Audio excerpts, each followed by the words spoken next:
Nu, visi tinginukai, kurie arba tingit išgerti savo maisto papildus, arba pamirštat kas rytą, arba pamirštat nusipirkti. Tai turiu jum išsigelbėjimo šitą skystą kolageną. Aš net nežinojau, kad tokie egzistuoja. Galvojau, kad kolageno galima gauti tik šaltieną valgant.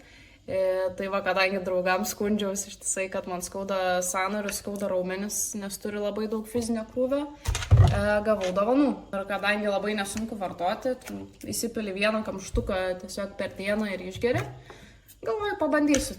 Žiūriu, kad man po poros savaičių visai gerai, žiūriu, ir tie raumenukai atsistato kažkaip greičiau ir svarbiausia, kad nebeskauda sąnarių.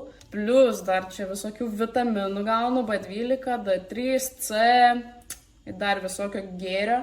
Tai va ir žiūriu, kad man dar plius pradėjo nuo to kolageno ir nagai, ir plaukai dar greičiau augtų, jau aš ir šiaip nesiskūsdavau, bet dabar tiesiog ekstra. Tikrai rekomenduoju, kas tingit ieškoti, gerti 10 skirtingų dalykų, rodo, kad turi viską viename to, ko reikia. Tiesiog pabandykit, pasibandykit, patys man vėliau padėkosit.